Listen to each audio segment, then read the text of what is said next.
Mr. Speaker, I urge swift enactment into law of this bipartisan bill called the Belarus Democracy, Human Rights, and Sovereignty Act of 2020, which I've introduced. And here's why this legislation is absolutely needed right now. Not next year, not when we come back. Hopefully the Senate will take it up if it passes today, and I think it will. But we need this right now. Many of my colleagues know, and perhaps they know it well, that the nation most mired in the Soviet past, with an inefficient economy, a strong man, really a dictator in charge for over 2.5 decades, Alexander Lukashenko. Yet the indomitable spirit of freedom stirred among the people of Belarus, and when a patently false election, another one, was announced on August 9th, declaring Lukashenko the winner, the people took to the streets, and they're still on the streets today. The OSCE Moscow mechanism reported November 5th that there is overwhelming evidence that Belarus's August 9th presidential elections results were falsified and that systemic human rights violations have been committed by the country's security forces in response to the peaceful demonstrations that the vote sparked. Now reports out of Belarus indicate that police are using increasingly violent tactics against these peaceful protesters. The BBC summed it up yesterday in an article entitled "Belarus Protesters Battered, Bruised, but Defiant After 100 Days," which said in part, opposition protesters remain defiant in Belarus despite police brutality 100 days after they first took to the streets to denounce the re-election of President Alexander Lukashenko. Police in helmets and body armor throw women holding flowers and balloons into police vans.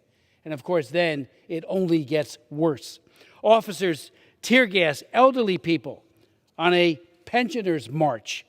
Yet every Sunday, thousands still pour into the streets of the capital of Minsk, condemning what they see as that fraudulent victory by Lukashenko.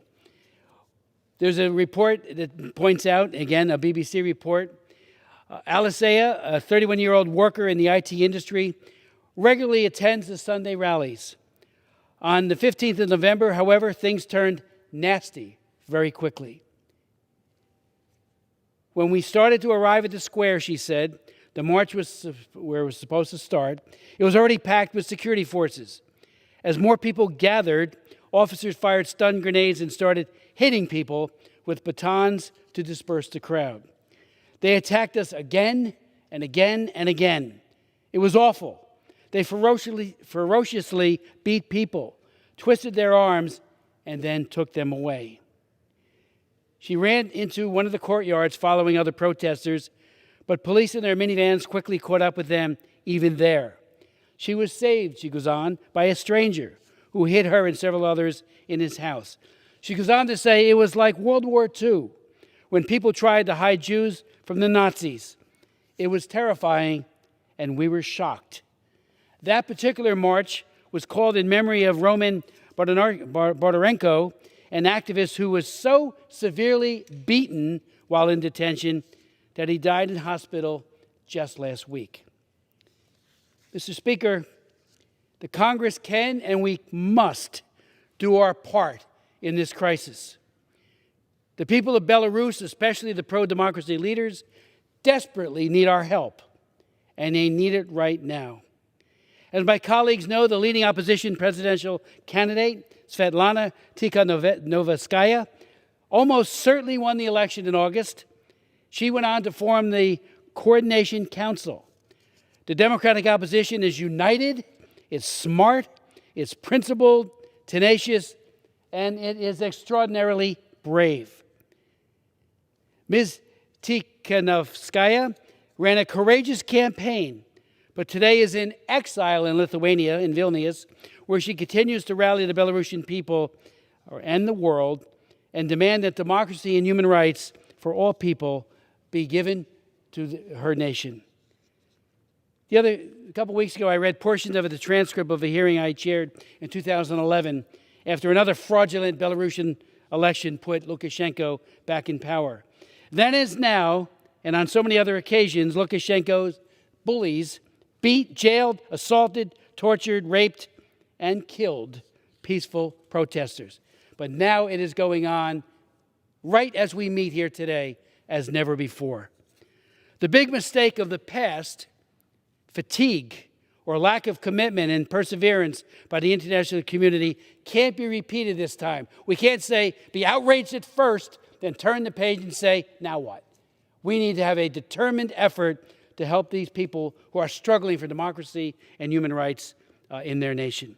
On two separate occasions, I would note parenthetically, I met with Lukashenko in Minsk and came away resolved to accelerate the struggle for democracy and freedom. I remember I was with a group of 11 members, including some of our members on the committee. And he pointed to me, because I am the author of the Belarus Democracy Act of 2004, and said, there's public enemy number one. That's how he thinks. Anybody who aspires for freedom and democracy, particularly against his brutal regime, is construed to be a public enemy. And for the people of Belarus, they go to jail where they are beaten senselessly.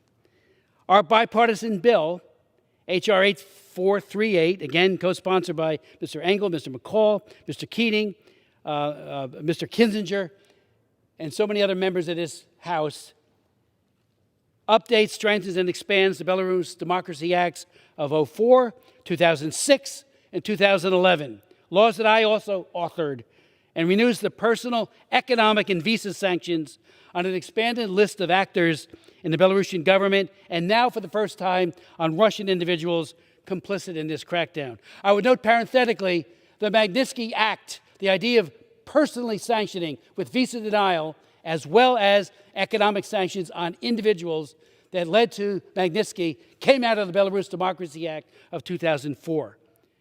So it's an idea, it's a method of holding those who commit these abuses personally accountable. When you sanction an entire nation, that has an impact, but innocent people do get hurt. This sanctions the individuals who are perpetrators of these heinous crimes.